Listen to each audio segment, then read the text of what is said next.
don't say that. We didn't flood. I figured we would. Oh, it's your house? Yeah.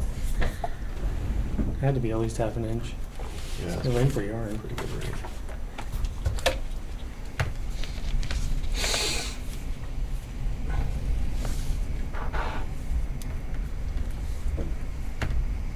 Quite a bit of water in the pool.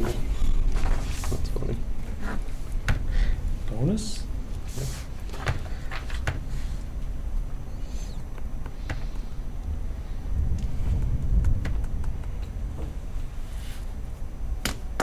All right, 6 o'clock, stand for the pledge.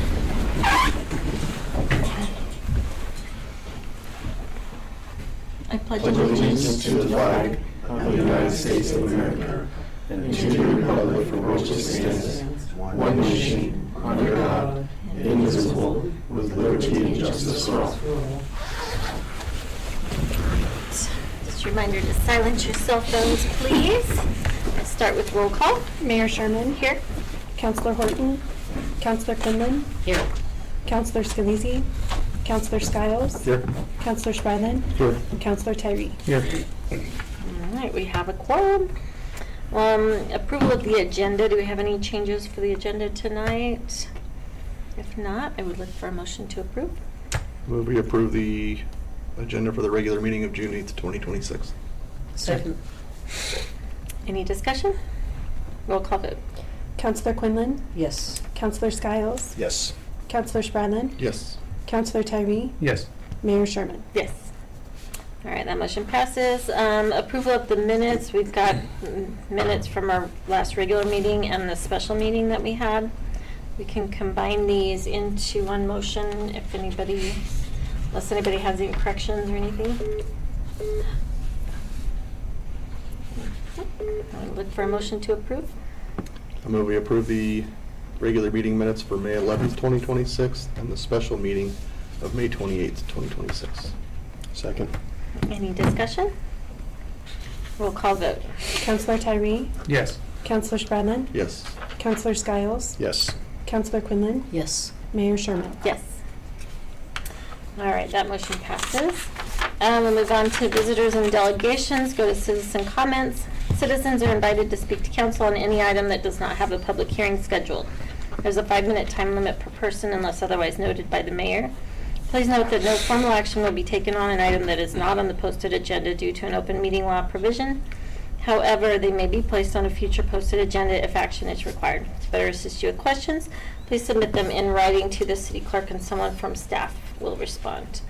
Are you guys want to do public comment? Nope. Okay. So we'll move on to management. We have a public hearing on ordinance 920-26. Amending section 2-3-50 EI. L I 1. It's one. Okay, Sorry. thank you. Of the Brush Municipal Code regarding requirements of the city administrator. So I'm going to open the public hearing, and we'll start with a staff report. Who wants to do that one? I guess Dan and I both can do that. Okay. I'll do a quick lead in and then he can add from there. But this is the ordinance that changes the living requirements of the city administrator. And this was discussed with council at a work session 2, maybe 3 times, I can't remember. And then also at a regular meeting, the city council discussed it and then did the first reading. But essentially, it's essentially one sentence change to the living requirements. It says the city administrator, he or she shall reside within Morgan County. You're saying. Cannot hear what you're Oh, saying. you can't hear him? Oh, okay, so it says that the only change is that it says the city administrator, he or she must reside within Morgan County or within a reasonable distance from the city as approved by the city council. And so that was the change. Then I'll let Dan add to that if there's Do you have anything to add, anything Dan? else. No, it's pretty straightforward. Happy to answer any questions you guys have, though. Okay. We will go to, do you guys have any questions? And we'll open it up to public testimony. Members of the public have the opportunity to make statements either in support or in opposition of the ordinance. Anyone addressing council must first come to the podium. Please state your name and address before making your comments and complete your information in the log provided. Each party giving testimony will be given one opportunity to speak and must direct all questions regarding the ordinance to the mayor. Do we have anybody for public testimony? Do you want to? Okay. So just state your name for the record. I'm Elaine Coughlin. I live at 312 Stanford in Brush, and I've been a Brush resident for 61 years. And for those of you who may not be familiar with my family, my husband Larry served on the city council for 10 years, followed by 20 years as mayor. I have witnessed the operations of Brush from a very unique perspective for many years, and I have given this a lot of thought, and I just finally decided I need to present some of my ideas as well as those that people I've talked to. I am opposed to changing Ordinance 920-26 to allow the city administrator to reside outside the city limits. I've talked to a number of residents about this ordinance, and not one was in favor of the change. The city administrator should live within the jurisdiction by which he is employed and from whom he receives his salary. The statement, "shall reside within Morgan County," could put him many miles away from Brush, which would not be acceptable. He could even live in another city and still be making decisions for Brush. Would the city have to provide gas mileage, and how many miles would be allowed on a city vehicle? Of even greater concern is the statement, "or within a reasonable distance from the city as approved by the council." What on earth does that even mean? That's crazy that it sets no type of limits. With AI and other technology developments that may be created in the future, this could create many problems and questions that future councils would have to deal with, and that is not acceptable. Having to travel miles into town could delay the response in times of emergency, and there's even some situations that could arise in which he or she could be considered a first responder. This affects the future of Brush. Certain positions, whether hired or elected, should require residency in that jurisdiction. You, as city councilors, must reside in the ward which you represent.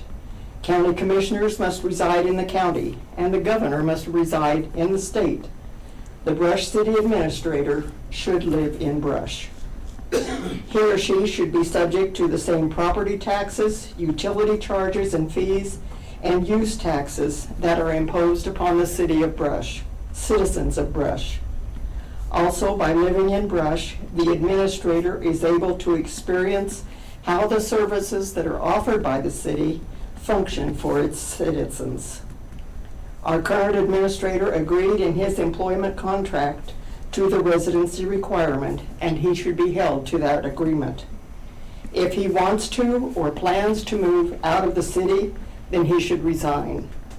The city should not be the one to change. Any future applicant hired for the position should be required to be or to become a resident of the city. I hope as each of you considers your decision on this ordinance, that you make the city and its residents your first priority. I urge you to vote no on changing the residency requirement for the position of city administrator for the city of Brush. Thank you. Thank you, Elaine. Anybody else?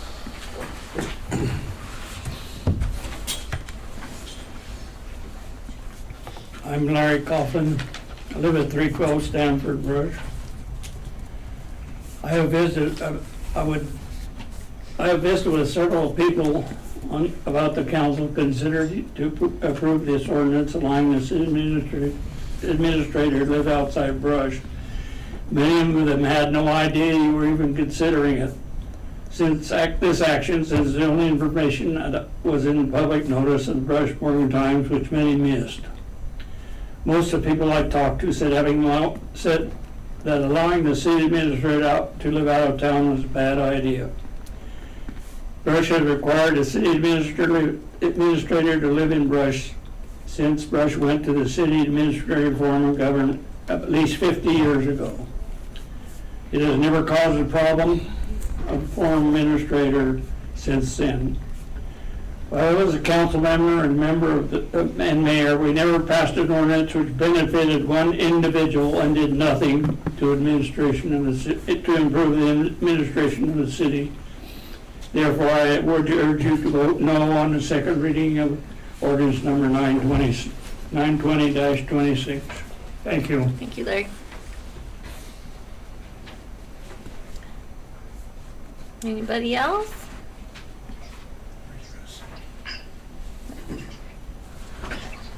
Mayor, I am not present in the room, so I'd like to address the council when the time is appropriate, so if you could let me know that. Okay, we have one more person speaking. Here, Okay. Brush. Okay, I apologize for interrupting. You're Thank you. good, you're good. I'm against the change because I think the council has to represent a certain area of the city to form the government.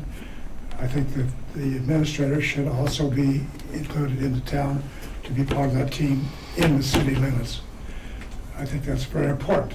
I think once you open the gate to outside, there's no reason to where it could be, the administrator could live in Hoyt or Orchard, Colorado, as far as that goes.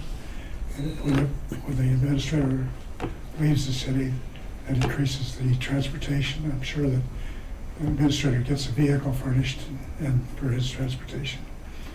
Second thing that I thought about that concerns me is at some point in the future, Brush is going to go out for bids for a new city administrator. This money's going to live forever, I don't know, but it's going to happen sometime. And I thought it'd be very, very interesting if the one that the council at that time picked as the one that they wanted to do, his number one choice, they wanted to live in Fort Morgan. Wouldn't that be neat? So I think it opens a gate for too many things that you might not expect would ever happen. You might think, well, we can control that, but if the council at that time, their choice is something else, that makes a big difference.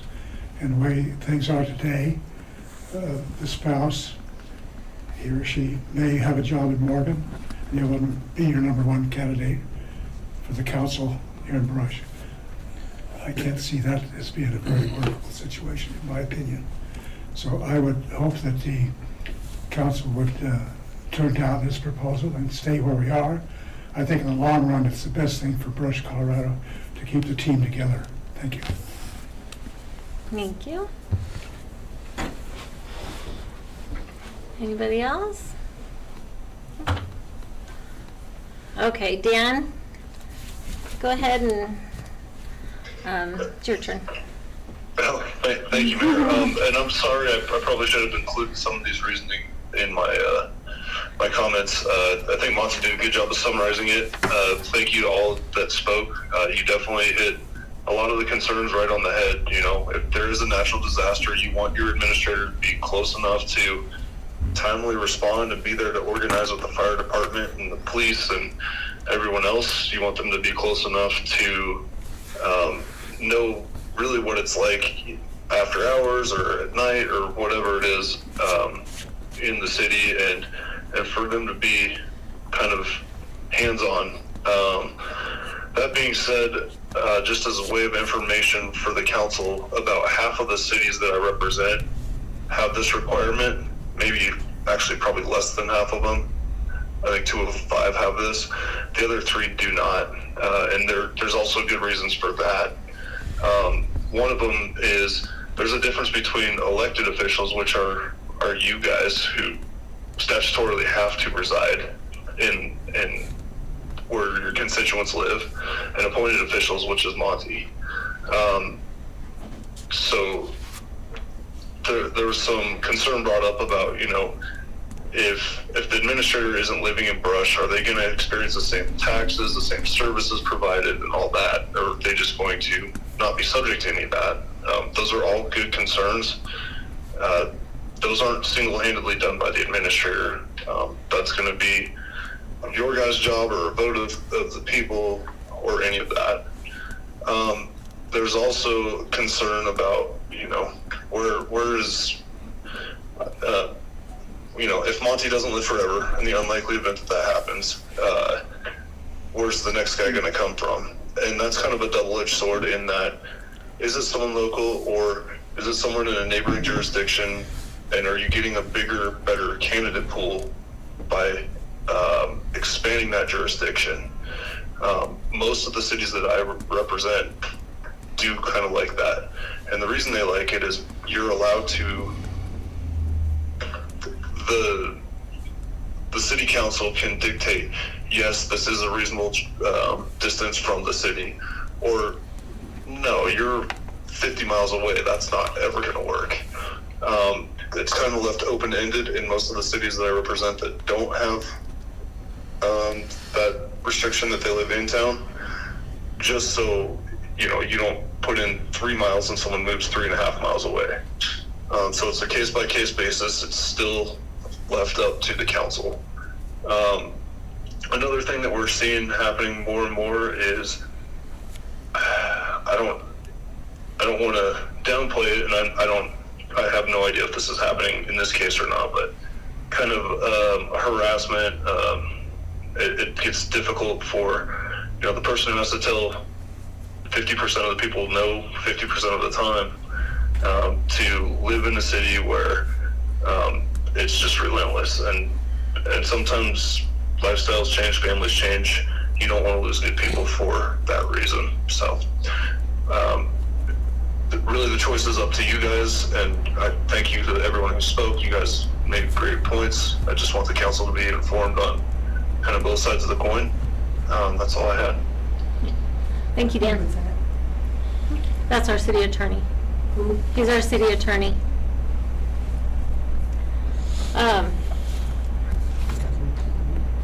Okay, so we'll go on to deliberations so we can discuss, and if you guys have any questions or comments, or Do we provide a city vehicle? I don't think we do. We don't pay for your gas either, do we? No, there's a monthly stipend Oh, okay. for fuel instead of a car.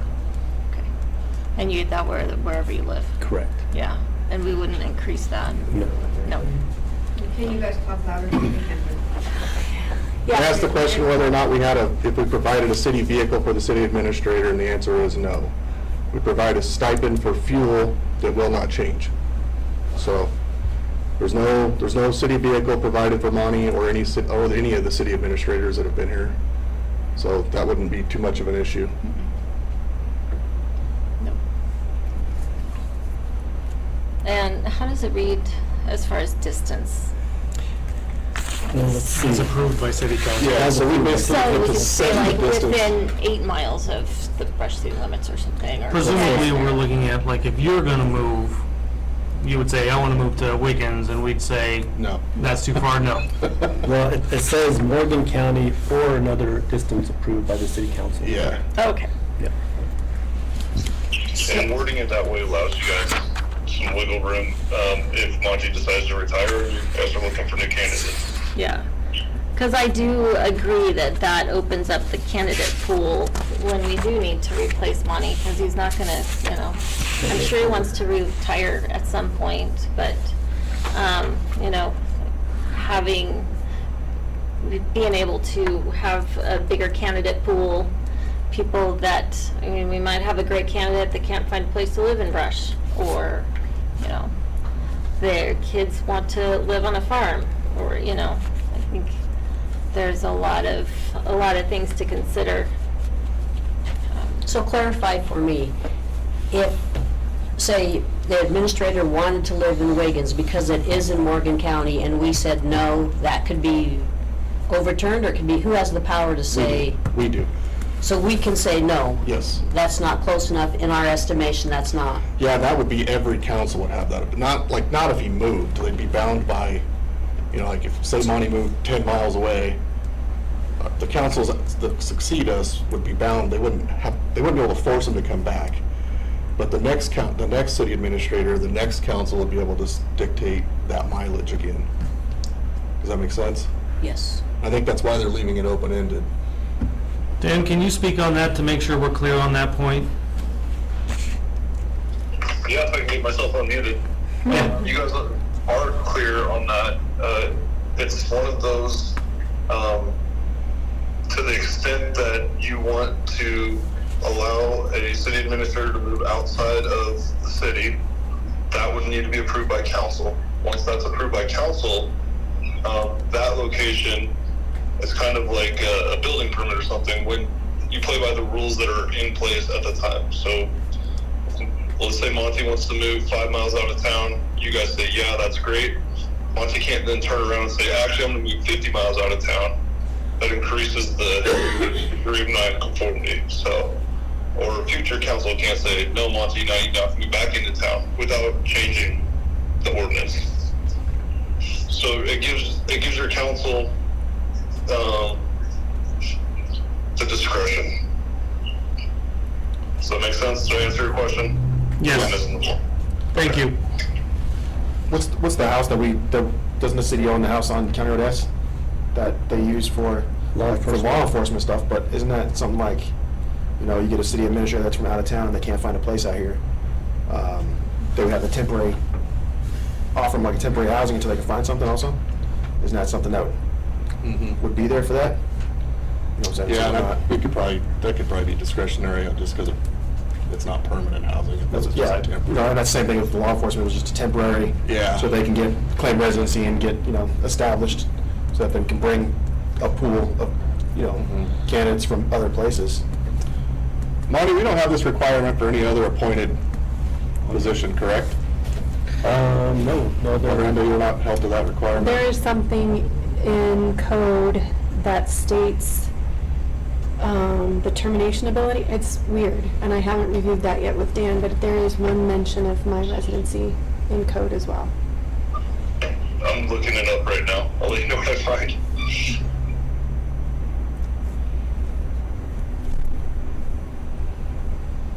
But our chief of police, police, I know it's not uncommon for law enforcement to not live in their, it's, sometimes they desire to not live in the same community they work in just because. For the same reason. Yeah, just, it's hard to enforce the laws to your neighbors. Yeah.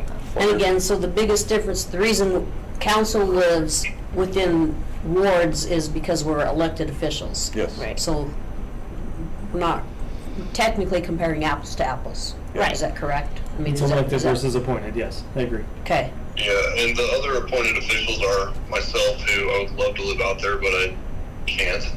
The municipal judge, who does not reside in Morgan County, but those both have state of Colorado residency requirements, and I'm still looking for Randall's.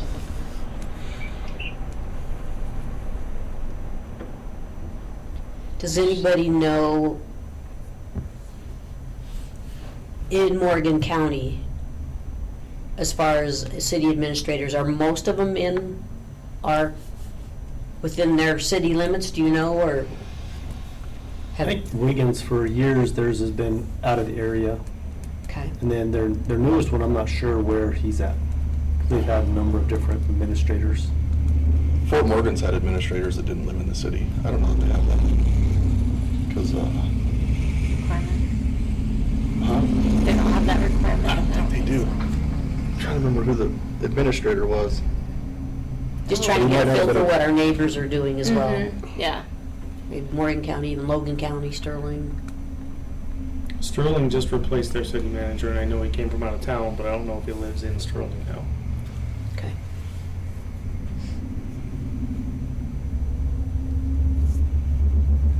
Find anything, Dan?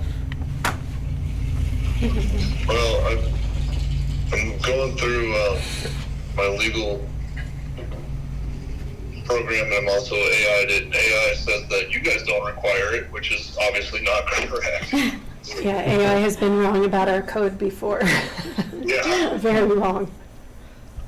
So I hesitate to give you bad information, but I'm looking at Fort Morgan's right now. City administrator. Sure. I don't see in Fort Morgan's a requirement that they live in there. It says they have to have exclusive service to the city. It talks about the relationship to the employees. I don't see a requirement of residency. Well, and I'd say if there's something pertaining to the city clerk position, that's something we can look into too. On a separate basis. If we have another ordinance that requires that, it's something else we can look into.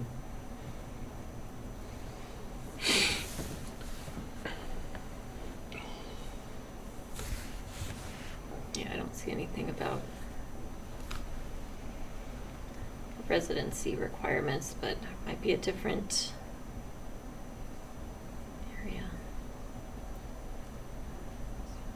And it's been And a Loretta, while. I'm not seeing the city clerk or treasurer requirement either, so Okay. it might be buried in there somewhere, but as a cursory look, I'm not seeing it. Okay. Okay. Yeah, I think there's a difference between elected officials living in our areas and And hired. appointed, especially when it's just one.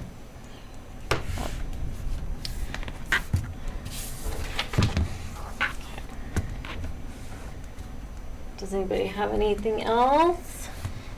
I don't think so. Okay. I will look for a motion to close the public hearing. I move we close the public hearing. Second. Okay. Any discussion? Roll call vote. Counselor Spradlin? Yes. Counselor Quinlan? Yes. Counselor Tyree? Yes. Counselor Skiles? Yes. Mayor Sherman? Yes. Okay, so now we need to do the second reading. So we're doing a motion on the second reading. So if anybody wants to make that motion and read that ordinance. So this is a move to approve, is that what? Right?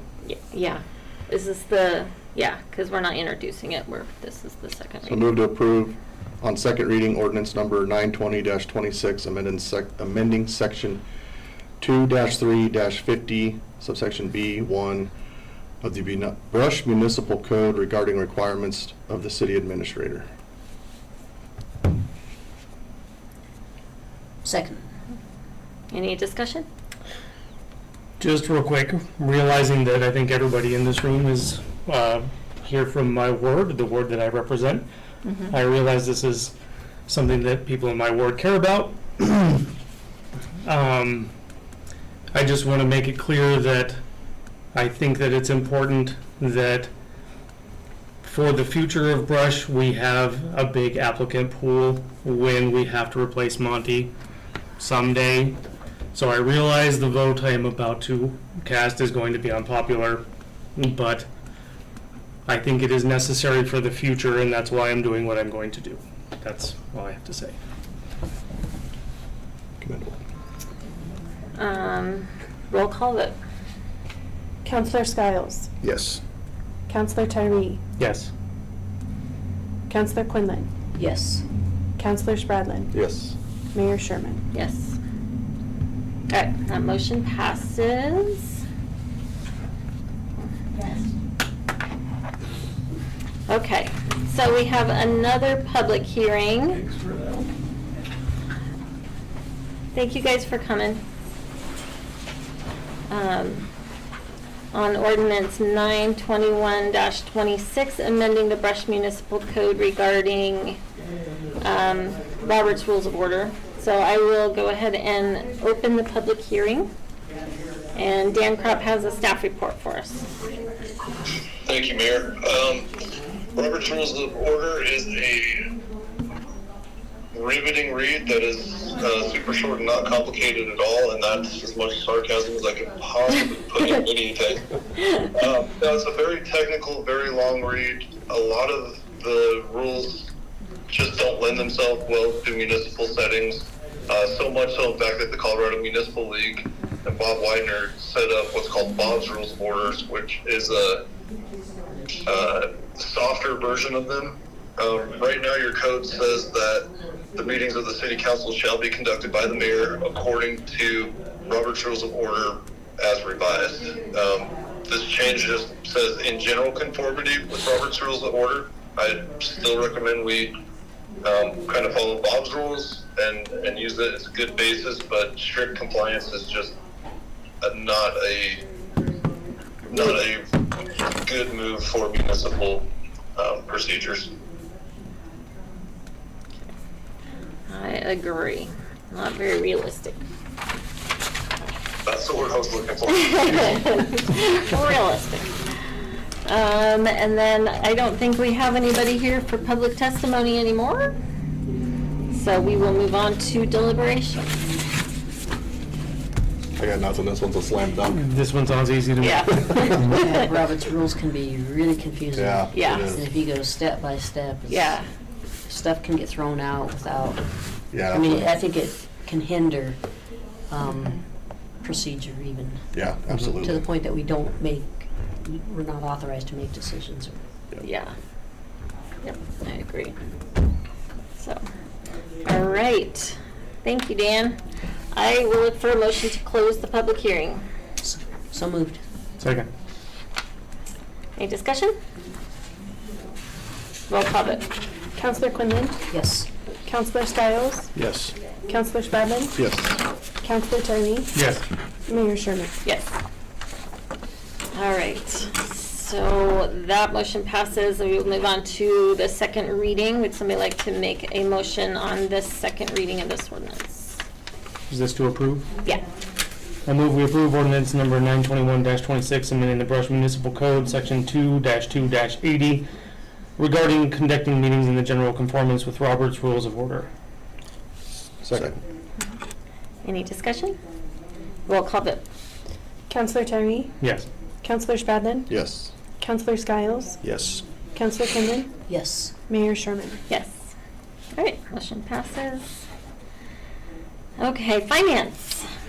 I move we approve disbursements and payroll for May 12th, 2026 through May 25th, 2026, totaling $416,811.83. Can I do the second one? Mm-hmm. And I move we approve disbursements and payroll for May 26th, 2026 through June 8th, 2026, totaling $400,094.13. Second and second. Any discussion? Roll call vote. Counselor Spradlin? Yes. Counselor Quinlan? Yes. Counselor Turney? Yes. Counselor Skiles? Yes. Mayor Sherman? Yes. All right, motion passes. Staff reports. Miranda. Small group. Just have one thing to mention tonight. We have 3 counselors going to be at the CML conference during next meeting on the 22nd, and 2 staff are attending as well. So if we have any issues with reaching a quorum, we may need for one of our counselors attending the conference to join by phone or Zoom, either way. But we'll know a little bit more as we get closer. Okay. That's all I really That's have. it. All right, Dan, do you have anything for us? I think you guys have heard me mumble tonight enough. We could listen to you all day, Dan. I appreciate it. If you guys have any questions, you guys all have my number. Feel free to reach out or have an answer now. Okay, appreciate it. Monty. Okay, a few items from Chris. She wanted to just let the council know that she's pushing her audit out just a little bit, requested the auditors. So as soon as we get that done, then we'll be bringing that back to council. One thing an opportunity that came up is we've had a lot of people around the community talk about pickleball. And so I don't know a lot about pickleball, but I've been hearing about it. And I've got a daughter that plays pickleball, and I still haven't even seen it played before, but it's fun. It's fun. So, yeah, and so Lance came forward a couple weeks ago, and he just said there's been some pickleballers that have been talking to him. And the request came up to look at the Sunset basketball courts and convert half of those into pickleball courts. And he thinks that the original plan was they're going to put 4 pickleball courts in there, but he thinks it's going to be a little bit too tight. And so he's gotten a quote from a company that's done most of our basketball court work and tennis court work, and they're quoting them right around $40,000 to convert half of that into a pickleball court. And so he asked my thoughts on that, and I said, you know what, if it's getting that popular, and we have a lot of people in the community traveling outside the community, it might be one of those things that for all ages, you're getting, you know, some recreation purposes out of it. So I told him I would check with our city finance officer and just see how much funds we might have available in our community enhancement fund. So it's roughly $40,000, and I just wanted to just discuss it real briefly with the council. If you thought go forward with it, we have the funds available, and Lance wanted to bring it in about 2 weeks, 2 more weeks. Could be some conflicts with our CML conference, but I just said if the council would give me a thumbs up, we'd move forward on that a lot faster and have that done before the end of the summer. How many courts will fit on half the basketball court? 3 courts. 3? Yep. Is this something that high schools are playing competitively, or is it just purely recreational at this point? Well, what I was aware of was it started out more active older adults playing this, Okay. but then all of a sudden you start having a lot of people from all ages, and so now well, she's going to be 16 now, but or she is 16, but 16 years old, and they love playing. They all Rush kids head over to Fort Morgan. They I know play on the courts. Fort Morgan ones are always Is being that it? used. Yeah, I mean, you it's can't get on. yeah, it's. I mean, we try to play at lunch all the time, a lot. Is that an know a Optimus lot Park? about it, Yeah, Yes. It is at Optimus? Okay. yeah. Yeah, the outdoor courts are at Optimus Park, and then I know also in the rec center too. I think they designate a day that you can Yep. go into the Fort Morgan Yep. Rec Center and play pickleball Pickleball, as yeah. well. And that's I'd something. be slightly concerned about, I think it's a great idea, I'll just put that out there, is that I've heard there's some noise issues with it, like are the neighbors gonna have to deal with a lot of the, Is That it has been noise? an issue, that yeah. balance of the ball has. Yeah, it's a. Oh, is it? It's That's like like a hard wiffle ball, right? It's like a wiffle ball kind of, you know, and it does make that, you know, the thunk noise kind of. I know I've tried to play out at the tennis courts because they have you can pull the pickleball net out, but that court is just horrible because of the flooring is. It's chipped up. I mean, there's just so much plastic of the stuff missing, and it's just. I don't even know how people play tennis on it. Maybe we'd have to put some time limit on it in the evening, you know, at night or something. Yeah, and that's probably pretty doable. But I think it's more Well, it's- because you have the city. I mean, don't you have the ordinance of like the curfew at the parks and stuff like that?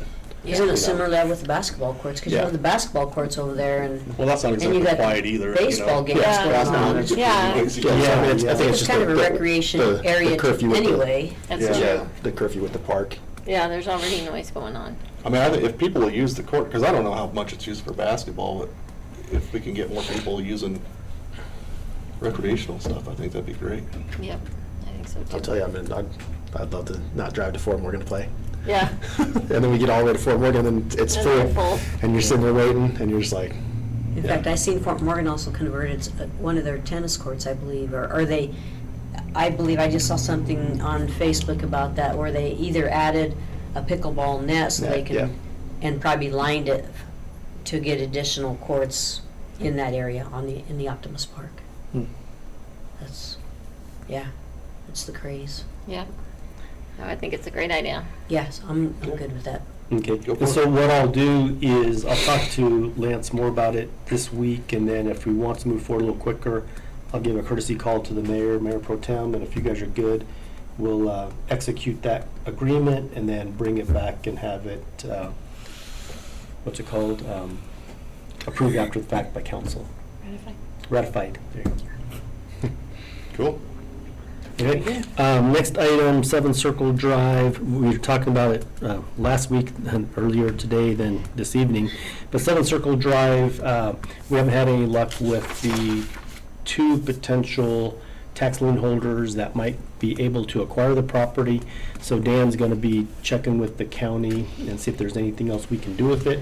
But in the meantime, we need to go out and mow it and clean it up a little bit more, because the weeds are growing tall, and we'll see where that one goes. But along those lines, 7 Circle Drive, that was the first one that we had done in a long time as far as going through a long process to get it cleaned up.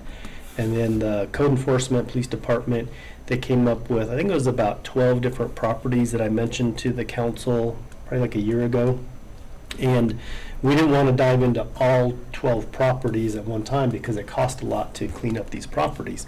So in the meantime, code enforcement's been knocking on doors and talking to the people, and 2 or 3 of those have been resolved on their own already, so that's a good sign.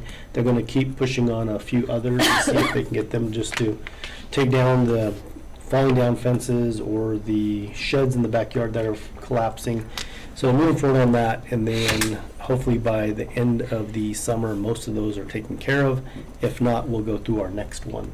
And this is also part of our beautification of for this year for the community, trying to clean up some of those properties. And leaning, along those lines, you'll see a lot of painting downtown. They're painting all the stripes downtown, the parking stalls, things like that. They've already got most of the black poles for the signage downtown. They've taken those off, powder coat them. And they're going to try and get as much as they can get done with all the curb painting, striping that they can do before the rodeo comes in. And also code enforcement's been talking to people about their weeds, because weeds are, especially after this rain, probably going to get a lot more weeds out there.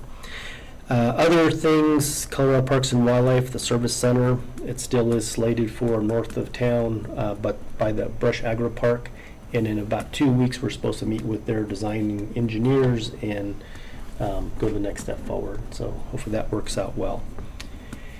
And there is one discussion going on between the city of Brush and another local company about potentially the city purchasing a building in some type of partnership arrangement. The mayor's aware of it, but we need a little bit more information before we bring it to council. That's all I have. Good. Mayor and council reports? Anybody have anything to report? I just have a question again, as we have the Wrangler baseball playing now on Sunset, and I know I had addressed it previous years ago when I was on council, about how the fence for the foul balls is considerably shorter on the west side than it is on, I'm going to say, it's kind of almost the north side, the visitor side. So the fencing goes from, I'm going to say, almost kind of home plate almost all the way to the dugout on that visitor side. On the home side, the foul ball fence only goes from, I'm going to say, like about home plate to maybe the very first set of bleachers. It does not go all the way. They're not equal. They don't match equally. And I just think now with the baseball Bigger team in here, people hitting bigger. they're hitting harder. They're hitting further. But I don't think it's a 911, but I just think we should keep that in the talks about expanding that foul ball fence, especially if you're going to start adding pickleball over there to protect even those basketball courts and maybe the pickleball courts. I think it'd be a good idea to extend that foul ball fencing if we could. That's good. And just something to look at. Okay, I'll talk to Lance about that tomorrow. Okay. Yeah, I didn't realize they were going to play there. I thought they were just playing in Morgan. And on Tuesdays, I Tues- believe they're Tuesday, playing in yeah. Brush. Cool. So, which is good. I mean, I was there that night, and I seen 3 ball. I was there when I seen a home run went out, but I had heard that 2 other guys had hit it out of the park. Wow. Fairly easy. So Yeah. if you're on the street, you have to be wary. Take your glove. Awesome. I don't have anything. All right. With that, I would look for a motion to adjourn. Move to adjourn. Second. Any discussion? All in favor say aye. Aye. Any opposed? All right. Are adjourned. Thank you, Dan. Thank you. No work session tonight. No work session. Yep. All right. Have a great night. Thank you Thanks, guys. you too. Almost got to my 13-minute meeting. Dana? I know. We had a pretty quick There was one. 13 or 9, I can't